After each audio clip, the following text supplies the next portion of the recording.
नमस्कार, आदाब, सत श्री अकाल एंड वेलकम बैक अगेन। आप सभी लोगों का एक बार फिर हार्दिक स्वागत है। और आज हम इस वीडियो में डिस्कस करेंगे कुछ इंपॉर्टेंट आर्टिकल्स, कुछ महत्वपूर्ण अनुच्छेद। हमारे भारत का संविधान इतना बड़ा है कि उसको प्रत्येक अनुच्छेद यानी कि हर एक आर्टिकल को याद कर पाना बेहद मुश्किल है। तो उसी में से कुछ ऐसे सिलेक्टेड इंपॉर्टेंट आर्टिकल्स क्यों ना उठा लिए जाएं जो बार बार एग्जाम्स में पूछे जाते हैं और पूछे गए हैं, तो वही मैंने यहाँ पर एकत्रित किए हुए हैं। इसके अलावा एक और वीडियो आएगा जो कि होगा पार्ट 2 इसी से रिलेटेड। वहाँ पर हम और बाकी के डिस्कस करेंगे आर्टिकल्स। फिलहाल जो यहाँ पर हैं हम पहले उनको चेकआउट करते हैं क्या क्या उनसे इंपॉर्टेंट है। देखिए करीबन करीबन 30 से 40 होंगे, लेकिन इन 40 में आपको कम से कम 60 से 70 ऑब्जेक्टिव्स की नॉलेज मिल जाएगी। चलिए शुरुआत करते हैं। सबसे पहला आर्टिकल फर्स्ट, संघ का नाम या राज्य क्षेत्र हमको पता है कि अनुच्छेद 1 कहता है भाई भारत क्या है, राज्यों का संघ है। आपसे पूछा जाता है एग्जाम में, बार बार आता है भारत राज्यों का डैश है, तो वहां पे क्या है, संघ है। और हमें पता है इसका नाम, भाई हमें पता है कि हम अपने देश को 2 नामों से पुकारते हैं, एक इंडिया और दूसरा भारत, ठीक। और जितने भी हमारे अंतर्राष्ट्रीय करार होते हैं यानी इंटरनेशनल समझौते जितने भी हमारे होते हैं, वहां पर हम किस शब्द का इस्तेमाल करते हैं, इंडिया का इस्तेमाल करते हैं। अगला अनुच्छेद 2, अनुच्छेद 2 में है नए राज्यों का प्रवेश व स्थापना। भारत के अंदर नए स्टेट्स क्या होंगे, बनाए जाएंगे, उनकी क्या है, स्थापना है, यानी कि जिनका प्रवेश भारत के बाहर से हो रहा है। और वहीं तीसरे में है नए राज्यों का निर्माण या वर्तमान राज्यों की सीमा, नाम, क्षेत्र या उसमें क्या परिवर्तन। जैसे फॉर एग्जांपल से समझते हैं, जैसे कि अभी आंध्र प्रदेश से अलग होकर के बना क्या, तेलंगाना। तो आपसे पूछ लिया जाएगा तेलंगाना राज्य का निर्माण कौन से अनुच्छेद के तहत हुआ, तो याद रखेंगे आर्टिकल कौन सा है भाई, तीसरा है। अगला इंपॉर्टेंट आर्टिकल अनुच्छेद 5, जहां डिस्कस किया गया है क्या, नागरिकता यानी कि सिटीजनशिप। आपको पता होगा हमारे भारतीय देश में ब्रिटेन से ही ली गई है क्या, नागरिकता। और हमको पता है हमारे देश में एकल नागरिकता का प्रावधान है। नागरिकता 2 प्रकार की, एक सिंगल सिटीजनशिप, एक ड्यूअल सिटीजनशिप, यानी एकल नागरिकता और दोहरी नागरिकता। तो हमारे भारत में एकल नागरिकता का प्रावधान है। यदि कोई व्यक्ति हमारे भारत की नागरिकता ले लेता है तो उसको किसी और की नागरिकता नहीं मिलेगी जब तक कि वो भारत की नागरिकता का क्या ना करे, परित्याग ना करे। चलिए, तो सिटीजनशिप के बारे में हमने यहाँ पर समझा। अगला इंपॉर्टेंट आर्टिकल, आर्टिकल 14, विधि के समक्ष समानता, यानी कि लॉज, कानून, यानी सारे के सारे लोग विधि के समक्ष क्या होंगे, समान होंगे। सारे के सारे लोगों के लिए कानून क्या होगा, एक समान होगा। लेकिन यहाँ पर एक अपवाद है। देखिए आर्टिकल 361, इसमें विशेष प्रावधान है किससे, राष्ट्रपति और राज्यपाल से संबंधित। क्योंकि यहाँ पर बताया गया है कि राष्ट्रपति और राज्यपाल अपने द्वारा किए गए कार्यों के लिए क्या नहीं होगा, प्रश्नगत नहीं होगा, यानी कि आंसरेबल नहीं होगा। इसीलिए यह अपवाद है, राष्ट्रपति और राज्यपाल को छोड़कर बाकी सबके सब लोग विधि के समक्ष क्या होंगे, समान होंगे। अगला इंपॉर्टेंट आर्टिकल 15, अनुच्छेद 15, धर्म, जाति, मूलवंश, लिंग या जन्मस्थान के आधार पर किसी के भी समक्ष क्या नहीं किया जाएगा, भेदभाव नहीं किया जाएगा। अगला, लोक नियोजन के विषय के अवसर की समानता। देखिए जितने भी हमारे गवर्नमेंट्स एग्जाम्स होते हैं वहां पर प्रावधान किया गया है कि सभी के सभी लोगों को क्या मिलना चाहिए, एक समान अवसर मिलना चाहिए। और ध्यान रखेंगे, देखिए जो कट ऑफ जो आती है वहां पर SC OBC ये सारे का सारा जो रिजर्वेशन वाला प्रावधान है वो भी यहीं पर है। जो आप देखते हो जनरल की कट ऑफ आई, बाकी की लो जाती है, वो भी आर्टिकल अनुच्छेद यानी कि 16 के तहत ही है। अगला अनुच्छेद 17, अस्पृश्यता का अंत, यानी अनटचेबिलिटी का अंत। जब हमारा भारत देश आज़ाद हुआ तो उस समय वर्ण व्यवस्था में काफ़ी सारी की सारी असमानताएं थी, जिनमें एक अस्पृश्यता भी प्रमुख कार्य था। तो बस उसी को खत्म करने की कोशिश की गई अनुच्छेद 17 के तहत। अगला, उपाधियों का अंत, यानी कि टाइटल्स। कोई व्यक्ति अपने नाम के आगे टाइटल्स यानी उपाधि नहीं लगा सकता है। केवल और केवल देखिए यहाँ पर कुछ चीज़ें हैं जो आपको समझनी होंगी। एक तो डॉक्टर और एक सैन्य बल का अधिकारी, जैसे कि लेफ्टिनेंट, जैसे मैं बोलूँ लेफ्टिनेंट गवर्नर राजीव महर्षि, कुछ भी बोल सकता हूँ, जैसे डॉक्टर APJ अब्दुल कलाम। ये 2 लोग ऐसे हैं जो अपने नाम के आगे उपाधियों का इस्तेमाल कर सकते हैं, लेकिन बाकी और कोई व्यक्ति अपने नाम के आगे उपाधि का इस्तेमाल नहीं करेगा। अब आप बोलोगे सर हमने तो एडवोकेट लिखा देखा है, तो एडवोकेट भाई मेरे ऐसे लिखा देखा होगा आपने, जैसे कोई व्यक्ति है पंकज, वो एडवोकेट है तो पंकज, और उसके नाम के नीचे ब्रैकेट में एडवोकेट ऐसे लिखा देखा होगा। चलो आगे बढ़ेंगे। प्राण एवं दैहिक स्वतंत्रता, अनुच्छेद 21 के तहत। देखिए इसी के तहत जो लव मैरिज वाला जो है कि लव मैरिज जो है भाई वो अपने ऊपर डिपेंड है, वो भी किसी के तहत मिला हुआ है अधिकार, अनुच्छेद 21 के तहत। और इसी को कहते हैं निजता का अधिकार। आर्टिकल 21 का ए, देखिए मूल संविधान में नहीं था, इसको बाद में जोड़ा गया और इसमें कहा गया कि 6 से 14 वर्ष के सभी बच्चों को निःशुल्क व अनिवार्य शिक्षा देना क्या है, उनका मौलिक अधिकार है। अगला अनुच्छेद 32 संवैधानिक उपचारों का अधिकार, आर्टिकल 32 बेहद इंपॉर्टेंट है, यहाँ स्टार लगा देता हूँ। और यहीं से न्यायिक रिट यानी कि उच्चतम न्यायालय रिट्स जारी भी करता है, कहाँ से, अनुच्छेद 32 के तहत, इसीलिए इसको कहा गया है संवैधानिक उपचारों का अधिकार। और डॉक्टर बी आर अम्बेडकर ने इसको क्या बताया है, इसी आर्टिकल को बताया है संविधान की आत्मा, the soul of Indian constitution. 40 जो कि किसमें दिया गया है, राज्य के नीति निर्देशक तत्व में, जहां पर अनुच्छेद 40 में कहा गया है कि प्रत्येक राज्य का क्या है, एक कर्तव्य है कि अपने राज्य में ग्राम पंचायत की क्या करे, स्थापना करे। अगला अनुच्छेद 48 का ए, पर्यावरण का संरक्षण। देखिए ये हमारे मूल संविधान में नहीं था, इसको अमेंडमेंट 42वां संविधान संशोधन 1976 करके इसमें एक और शब्द जोड़ा गया जो था पर्यावरण का संरक्षण। इससे पहले इसमें क्या था, कृषि, पशुपालन, इन सभी चीजों का क्या होगा, संरक्षण होगा। और देखिए गौ हत्या करना जो दंडनीय अपराध है वो भी किसके तहत आता है, आर्टिकल 48, क्योंकि मैंने अभी एक शब्द बोला कृषि व पशुपालन का संरक्षण, तो उसी पशुपालन में क्या आएगा, गौ। आगे आर्टिकल 51 का ए यानी कि मूल कर्तव्य। देखिए मूल कर्तव्य हमारे भारतीय संविधान में कहाँ से लिए गए हैं, तो ध्यान रखेंगे रूस से ही लिए गए हैं। क्या मौलिक कर्तव्य या मूल कर्तव्य, इनकी मूल संविधान में जो इनकी संख्या थी वो थी 10, अब वर्तमान में कितनी है, 11। एक जो बढ़ाया गया है वो कौन सा बढ़ाया गया है, देखिए वही है 6 वर्ष तक के बच्चे जो हैं उनके माता पिता या उनके संरक्षक जो हैं उनका ये कर्तव्य है कि उनको प्रारंभिक शिक्षा क्या कराएं, मुहैया कराएं। चलो आगे आर्टिकल 52 यानी भारत का राष्ट्रपति कहा गया है आर्टिकल 52 में कि भारत का एक राष्ट्रपति होगा जो कि भारत का प्रथम नागरिक होगा। भारत का सबसे पहला नागरिक ही कौन होगा, भारत का राष्ट्रपति होगा। आर्टिकल 57 में है पुनर्निर्वाचन, यानी एक व्यक्ति भारत का राष्ट्रपति बार बार बन सकता है यदि उसके अंदर क्षमता है बनने की। तो अगला आर्टिकल 61, देखिए राष्ट्रपति को हटाए जाने की प्रक्रिया को ही क्या कहते हैं, महाभियोग कहते हैं, जो कि संसद के किसी भी सदन से लगाई जा सकती है। आपसे पूछ लिया जाएगा महाभियोग संविधान के किस अनुच्छेद में वर्णित है, तो आर्टिकल 61।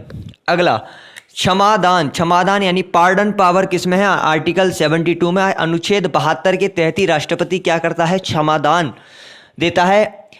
आगे बढ़ेंगे आर्टिकल 75 का ए, 75 का ए में क्या है भाई, पीएम की नियुक्ति, यानी भारत का राष्ट्रपति भारत के प्रधानमंत्री की क्या करता है, नियुक्ति, और साथ ही प्रधानमंत्री के मंत्री परिषद की नियुक्ति प्रधानमंत्री की सलाह से की जाती है।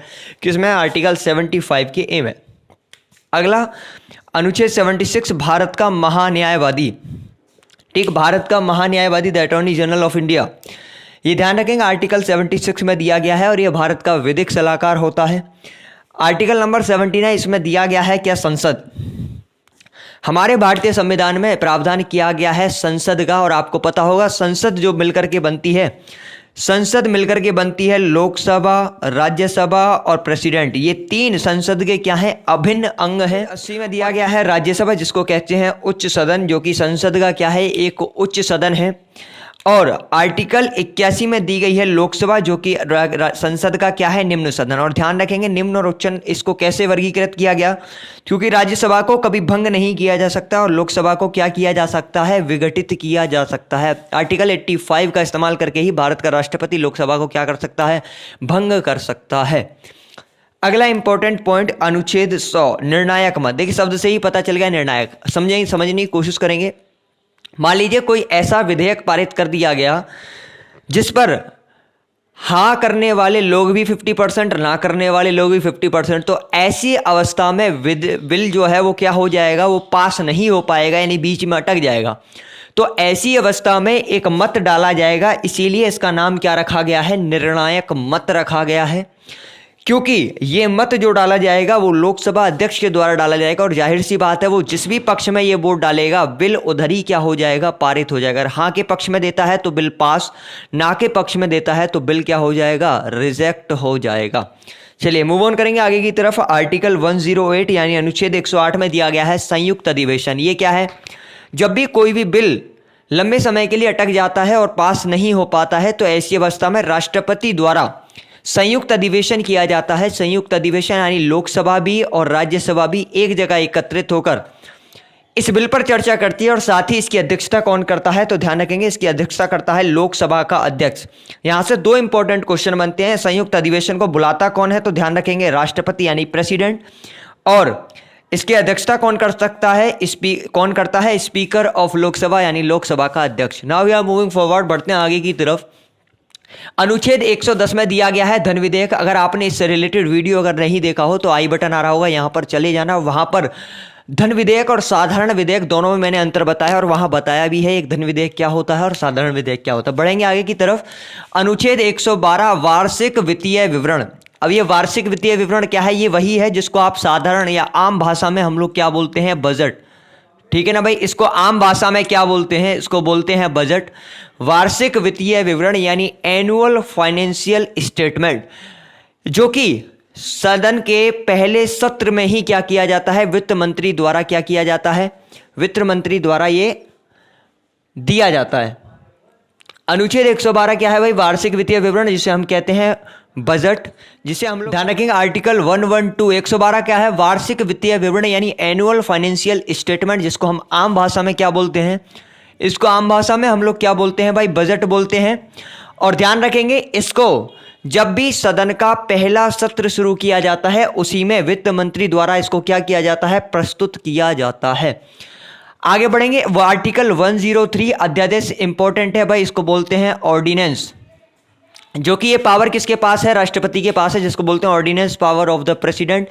जब भी स्थिति ऐसी बन जाए कि ना लोकसभा का सदन चल रहा हो ना ही राज्यसभा का। देखिए एक भी बिल या कोई भी विधेयक कब पारित होता है, जब वो राज्यसभा में भी पारित हो, लोकसभा में भी पारित हो और उस पर राष्ट्रपति के हस्ताक्षर हो, तभी वो विधेयक एक कानून बन पाता है। लेकिन अगर ऐसी स्थिति बन जाए कि कोई भी सत्र नहीं चल रहा हो, हमारे संविधान में, हमारी सदन में जो सत्र चलते हैं, बजट सत्र, मानसून सत्र और शीतकालीन सत्र, अभी हर समय तो होते नहीं, तो ऐसी अवस्था भी आएगी जहां पर ये सत्र नहीं चल रहे होंगे। और ऐसी अवस्था में यदि कोई आपातकाल में कोई ऐसा कानून बनाना पड़े जिसकी आवश्यकता बेहद ही जरूरी हो, तो उसके लिए राष्ट्रपति 1, 2, 3 यानी अपनी ऑर्डिनेंस पावर का इस्तेमाल करते हुए एक अध्यादेश जारी करेंगे, जिसको क्या माना जाएगा, कानून माना जाएगा, जब तक कि दोबारा से संसद के सत्र क्या नहीं हो पाते हैं, शुरू नहीं हो पाते हैं। बढ़ेंगे आगे की तरफ। आर्टिकल 103 यानी सुप्रीम कोर्ट के पुनर्विलोकन की शक्ति, यानी उच्चतम न्यायालय क्या कर सकता है, इस पर रिव्यू कर सकता है। कोई भी जब कानून बनाया जाता है, कहीं ऐसा ना हो जो कानून बनाया गया उससे किसी के मौलिक अधिकार या देश के लिखित कानून की क्या हो, उल्लंघन हो, उसका उल्लंघन हो, यानी कि समझ सकते हैं ये क्या करे, देश के संविधान को हानि पहुंचाए या किसी के मौलिक अधिकारों को हानि पहुंचाए। तो बस यही चीज बताई गई है, सुप्रीम कोर्ट के पुनरावलोकन की शक्ति क्या है भाई। आर्टिकल 148 इसको बोलते हैं नियंत्रक एवं महालेखा परीक्षक, controller and auditor general of India. सारा का सारा लेखा जोखा किसके पास होता है, इसी के पास होता है। इंपॉर्टेंट है, याद रखिएगा। बढ़ेंगे आगे की तरफ। देखिए आर्टिकल 213 और इसमें दिया गया है राज्यपाल का अध्यादेश। इससे पहले हमने समझा राष्ट्रपति का अध्यादेश किसमें है, अनुच्छेद 123 में, आर्टिकल 123। और वहीं अगर बात करूं मैं राज्यपाल यानी गवर्नर का, तो वो क्या होगा, 213। देखिए ये तो हो गया सेंट्रल यानी पूरे के पूरे देश के लिए, और राज्यपाल का ये किसके लिए हो जाएगा, ये स्टेट के लिए हो जाएगा। आगे बढ़ेंगे। आर्टिकल 214 राज्यों के लिए उच्च न्यायालय की व्यवस्था की गई है। हमें पता है हमारे भारत में एक है उच्चतम न्यायालय, और साथ ही साथ राज्यों के लिए क्या बनाए गए हैं, उच्च न्यायालय बनाए गए हैं, हाई कोर्ट बनाए गए हैं। तो ध्यान रखेंगे उन्हीं का निर्माण करने की, उन्हीं की संरचना का प्रावधान किसमें, 214 में। आगे बढ़ेंगे। आर्टिकल 226 उच्च न्यायालय को रिट जारी करने की शक्ति। देखिए यहां तो हो गया हाई कोर्ट की बात, यानी हाई कोर्ट क्या कर सकता है, रिट जारी कर सकता है। वहीं अगर सुप्रीम कोर्ट की बात करूं तो ये हमने समझा था आर्टिकल 32 यानी संवैधानिक उपचारों के अधिकार में। यहां मैंने आपको बताया था कि उच्चतम न्यायालय में क्या की जा सकती है, रिट जारी की जा सकती है, जो कि 5 प्रकार की हैं, ध्यान रखेंगे। और यहीं पर हाई कोर्ट भी रिट जारी कर सकता है, वो किसके तहत, आर्टिकल 226। ये बहुत पूछे जाते हैं। आगे आर्टिकल 243 के पी में जोड़ा गया है नगर पालिका का गठन। देखो भारतीय संविधान की अनुसूची 12 में ही प्रावधान किया गया है किसका, नगर पालिका का। 74वां संविधान संशोधन 1974 ही 74वां संविधान संशोधन 1974 में पीवी नरसिम्हा राव की सरकार में ही नगर पालिका को क्या दिया गया, संवैधानिक दर्जा दिया गया। और ये एक त्रिस्तरीय संरचना होती है जहां पर सबसे पहले नगर पंचायत, उसके बाद नगर परिषद और उसके बाद नगर निगम। चलिए मूव ऑन करेंगे आगे की तरफ। अनुच्छेद 267 यानी भारत की आकस्मिक निधि यानी कॉन्टीजेंसी फंड ऑफ इंडिया। ये भारत की आकस्मिक निधि जो है ये देखो रिलीज किसके द्वारा की जाती है, तो ध्यान रखेंगे इसमें से जो मनी है वो राष्ट्रपति द्वारा रिलीज की जाती है, यानी इसमें का इसका जो धन है वो राष्ट्रपति द्वारा ही छोड़ा जाता है। अगला अनुच्छेद 280 वित्त आयोग यानी फाइनेंस कमीशन, आपको पता होगा इसमें एक आयोग बनाया जाता है जो कि कहलाता है हमारा वित्त आयोग, जो कि इसके जो अध्यक्ष है इसकी नियुक्ति किसके द्वारा की जाती है, राष्ट्रपति के द्वारा की जाती है। अगला आर्टिकल 312 अखिल भारतीय सेवाएं। यहीं पर देखो आपको पता होगा आईएएस, आईपीएस और आईएफएस, ठीक, ये सारी की सारी जो सेवाएं हैं वो आर्टिकल 312 के तहत। तो ये थे कुछ इंपॉर्टेंट, कुछ नहीं मोस्ट इंपॉर्टेंट जो कि एग्जाम में पूछे जाते हैं बार बार। वीडियो को लाइक शेयर सब्सक्राइब चैनल को करना ना भूलें। तब तक के लिए जय हिंद जय भारत, हंसते रहिए मुस्कुराते रहिए, bye bye, take care of yourself. मिलते हैं अगले वीडियो के साथ, फटाफट से इनको नोट कर लीजिएगा रोक करके वीडियो को। बाय बाय, टेक केयर, जय हिंद।